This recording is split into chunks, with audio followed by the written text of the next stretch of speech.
This assessment considers an enantioselective cyclopropanation and shows that the activation energy to form compound C is 2.1 kilocalories per mole lower than the activation energy to form B.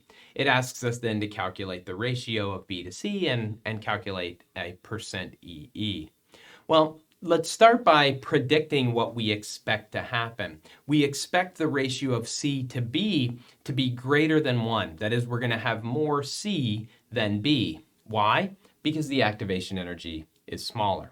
So when we start this problem, let's anticipate having more C than B.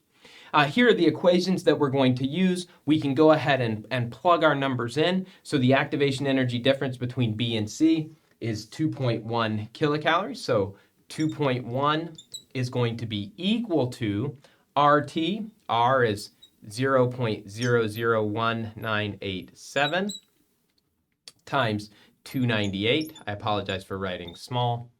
Times the natural log of Kr of C over Kr of B.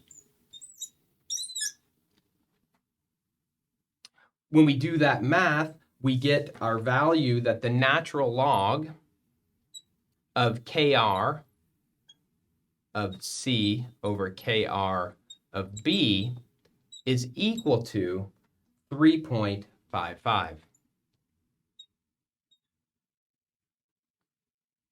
Take E to both sides, and that gives us the ratio of Kr of C over Kr of B, the rate constant to form C, the rate constant to form B, is equal to 34.7 to 1. So C forms 34.7 times faster than 1. And so right there, we know that our ratio of C to B is going to be 34.7 to 1, a value that's greater than 1 that aligns with our expectation. Now, if we want to calculate the percent EE, we can turn this 34.7 to 1 into a percentage. And we can do that by taking 34.7 divided by 1 plus 34.7 to give us that this solution, this mixture, is going to have 97.2% C and 2.8% B.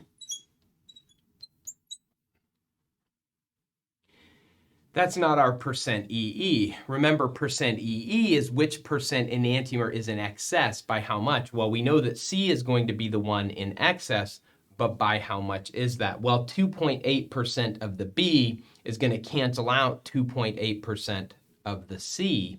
And so the enantiomeric excess here can be calculated, and I'll move up here for space reasons, 97.2% minus 2.8%.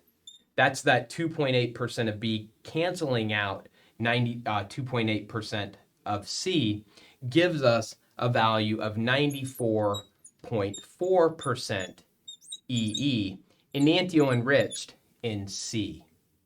The other 5.6% is that racemic mixture containing 2.8% B and 2.8% C.